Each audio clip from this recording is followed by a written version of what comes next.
தமிழ் தேசிய கூட்டமைப்போடு இணைந்த ஒரு அரசியலை நாங்கள் செய்யக்கூடிய தீர்மானம் நம்மிடம் இல்லை. அதை நாங்கள் நிராகரிக்கின்றோம். 1.5 ஆண்டுகளாக அவர்களுக்கு நாங்கள் கொடுத்த கால அவகாசம் இன்றுடன் முடிவடைகின்றது. இனி அவர்களோடு இணைந்து நாம் அரசியல் செய்வதில் எந்த பயனும் இல்லை. அதிலிருந்து நமது மக்களுக்கு எந்த லாபமும் அரசியல் ரீதியாக நாங்கள் அடைய முடியாது. இந்த நிலையில் நாங்கள் ஒரு தீர்மானம் எடுத்துக்கின்றோம். தனித்துவமாக வெளிநாடுகளில் கூட நமது பிரமுகர்களை தயார்படுத்தி நமது கட்சியினுடைய அரசியல் வேலை திட்டங்கள் ஆரம்பிக்கப்படுகின்றன.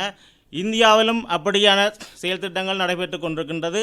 அனைவரையும் ஒன்று திரட்டி பிரமாண்டமான ஒரு அரசியல் நகர்வை நாம் நமது தாய பகுதியில் முன்னெடுக்க திட்டமிட்டிருக்கின்றோம். இது எங்களுடைய தீர்மானமாக நாங்கள் உங்களிடத்தை வெளியிடுகின்றோம்.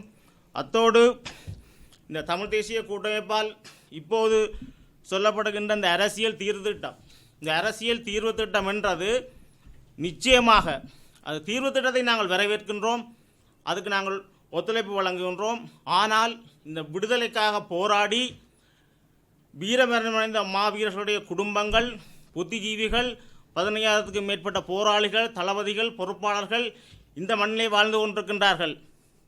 இவர்கள் இந்த மக்களை நேசித்தவர்கள், மக்களுக்காக தியாகம் செய்தவர்கள்.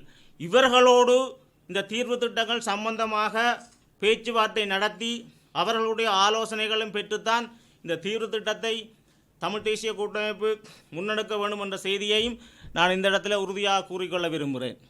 ஏனென்று சொன்னால் எமது தமிழ் மக்கள் எந்த இடத்தில், எந்த காலத்தில், எந்த சூழலில் அடக்கப்படுகின்றார்களோ, ஒடுக்கப்படுகின்றார்களோ அந்த இடத்தில் விடுதலை புலிகள் எந்த வடிவிலாவது வந்து எமது மக்களை மீட்டெடுப்பார்கள் என்ற செய்தியையும் நான் இந்த இடத்துல கூறுகின்றேன். தோற்றுப்போன போராட்டம் அல்ல இது. இன்று அரசியல் பிரமுகர்களால் பொய் பிரச்சாரங்கள் மேற்கொள்ளப்பட்டு வருகின்றது. முள்ளிவாய்க்கால் வரை விடுதலை புலிகளை கொண்டு கொன்றார்கள். அப்படி அல்ல. தமிழனுக்கு முகவரி கொடுத்தது விடுதலை போராட்டம். அமிர்தலிங்கத்தால் மேற்கொள்ளப்பட்ட தமிழீழ பிரகடனம், அந்த பிரகடனத்துக்கு நமது தலைவர் செயல் வடிவம் கொடுக்க விட்டிருந்தால் இன்று தமிழரசு கட்சி இல்லை. தமிழரசு கட்சி என்ன செய்தது? ஆயுத போராட்டத்துக்கு உசுப்பேத்தியது. சந்தர்ப்பவாத அரசியல் மீது நமக்கு நம்பிக்கை இல்லைன்னு தலைவருக்கு தெரியும். தலைவர் ஒரு பாரிய அரசியல் அணியொன்றை யுத்தம் மௌனிக்கப்பட்டு கொண்டிருக்கிற காலத்தில் தயார்படுத்தி அனுப்பினார்.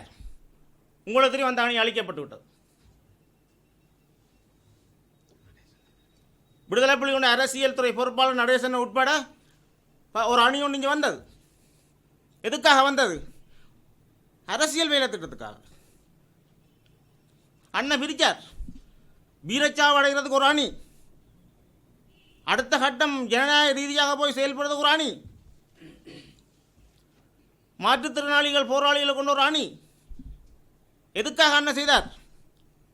இந்த மக்களுடைய விடுதலையை இந்த சந்தர்ப்பவாத அரசியல்வாதிகள் நிச்சயமாக எப்போதுமே வென்றெடுக்க மாட்டார்கள் என்றதுக்காக இதை என்ன செய்தார்.